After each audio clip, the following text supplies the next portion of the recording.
నమస్తే, welcome to Rudra TV. Supreme court వాహనదారులకు సంచలనాత్మక మార్పులకు దారితీసే కీలక సూచనలు చేసింది. దేశంలో తిరిగే ప్రతి వాహనానికి మోటార్ థర్డ్ పార్టీ ఇన్సూరెన్స్ తప్పనిసరిగా ఉండేలా చర్యలు తీసుకోవాలని కేంద్ర ప్రభుత్వానికి సూచించింది.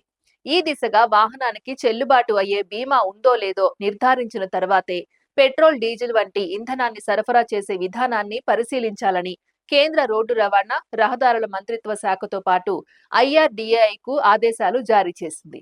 దీనిపై ముందుగా పైలట్ ప్రాజెక్టు నిర్వహించాలని, అది విజయవంతమైతే దేశవ్యాప్తంగా అమలు చేసే అంశంపై నిర్ణయం తీసుకోవచ్చని పేర్కొంది.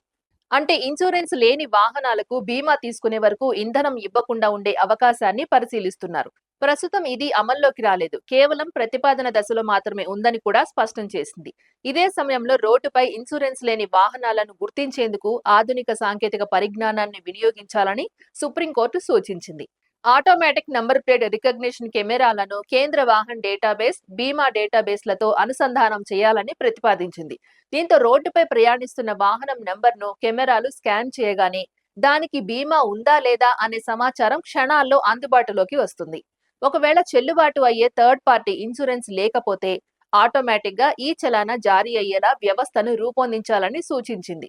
దీంతో రోడ్లపై తనిఖీలు మరింత పారదర్శకంగా, వేగంగా జరిగే అవకాశం ఉంటుంది. అలాగే ట్రాఫిక్ పోలీసులు వాహనాలను ఆపి పేపర్లు అడిగే పరిస్థితి తగ్గించేందుకు డిజిటల్ విధానాన్ని మరింత బలోపేతం చేయాలని కోర్టు అభిప్రాయపడింది.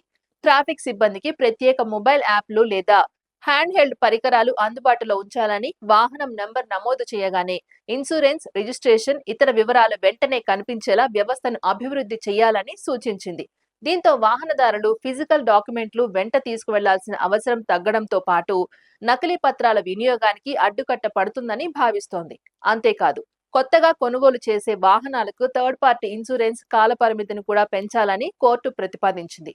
ప్రస్తుతం కొత్త ప్రైవేట్ కార్లకు 3 సంవత్సరాల పాటు, ద్విచక్ర వాహనాలకు 5 సంవత్సరాల పాటు థర్డ్ పార్టీ బీమా తప్పనిసరిగా ఉంటుంది. దీని కార్లకు 4 సంవత్సరాలకు, ద్విచక్ర వాహనాలకు 6 సంవత్సరాలకు పెంచే అంశాన్ని పరిశీలించాలని సూచించింది. ఎందుకంటే తొలి బీమా కాలం పూర్తయిన తర్వాత చాలా మంది యజమానులు ఇన్సూరెన్స్ ను పునరుద్ధరించకుండా వాహనాలను నడుపుతున్నారని, ప్రమాదాలు జరిగినప్పుడు బాధితులకు పరిహారం అందడంలో ఇబ్బందులు తలెత్తుతున్నాయని కోర్టు పేర్కొంది. దేశంలో లక్షల సంఖ్యలో ఇన్సూరెన్స్ లేకుండా వాహనాలు తిరుగుతున్నాయని, ఇది ప్రమాద బాధితుల హక్కులకు భంగం కలిగించే అంశమని అభిప్రాయపడింది. మోటార్ వెహికల్స్ చట్టం ప్రకారం థర్డ్ పార్టీ ఇన్సూరెన్స్ లేకుండా పబ్లిక్ రోడ్లపై వాహనాలను నడపడం చట్టవిరుద్ధమని, అయినప్పటికీ నిబంధనలు పూర్తి స్థాయిలో అమలు కావడం లేదని కోర్టు గమనించింది. ప్రమాదం జరిగినప్పుడు వాహనం బీమా లేకపోతే బాధితులు పరిహారం కోసం సంవత్సరాల పాటు కోర్టుల చుట్టూ తిరగవలసిన పరిస్థితి వస్తోందని పేర్కొంది. అందుకే ముందస్తు చర్యల ద్వారా ఇన్సూరెన్స్ కవరేజ్ ను 100% సాధించడమే లక్ష్యమని తెలిపింది. పెట్రోల్ బంకులు, ఆర్డీఓలు, బీమా సంస్థలు, ట్రాఫిక్ పోలీసులు, కేంద్ర వాహన్ పోర్టళ్ల మధ్య సమన్వయం ఏర్పడితే ఇన్సూరెన్స్ నిబంధనల అమలు మరింత సమర్థవంతంగా జరుగుతుందని అభిప్రాయపడింది. అదే సమయంలో ప్రజలకు ఎలాంటి ఇబ్బందులు కలగకుండా ఈ వ్యవస్థను దశలవారీగా అమలు చేయాలని, పైలట్ ప్రాజెక్టు ద్వారా ఎదురయ్యే సాంకేతిక, పరిపాలనా సమస్యలను ముందుగానే గుర్తించి పరిష్కరించాలని కేంద్ర ప్రభుత్వానికి సూచించింది.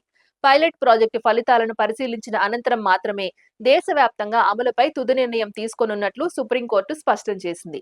ఈ ప్రతిపాదనలు అమల్లోకి వస్తే వాహనదారులు తమ ఇన్సూరెన్స్ గడువు ముగిసేలోపే తప్పనిసరిగా రెన్యువల్ చేసుకునే పరిస్థితి ఏర్పడే అవకాశం ఉంది. అదే సమయంలో ప్రమాద బాధితులకు పరిహారం అందే ప్రక్రియ మరింత సులభం అవుతుందని, రోడ్డు భద్రతతో పాటు చట్ట అమలు కూడా బలోపేతం అవుతుందని న్యాయ నిపుణులు అభిప్రాయపడుతున్నారు. ఇది ఇవాల్టి అప్డేట్. మరో అప్డేట్ తో మళ్ళీ కలుద్దాం. అంతవరకు చూస్తూనే ఉండండి రుద్ర టీవీ.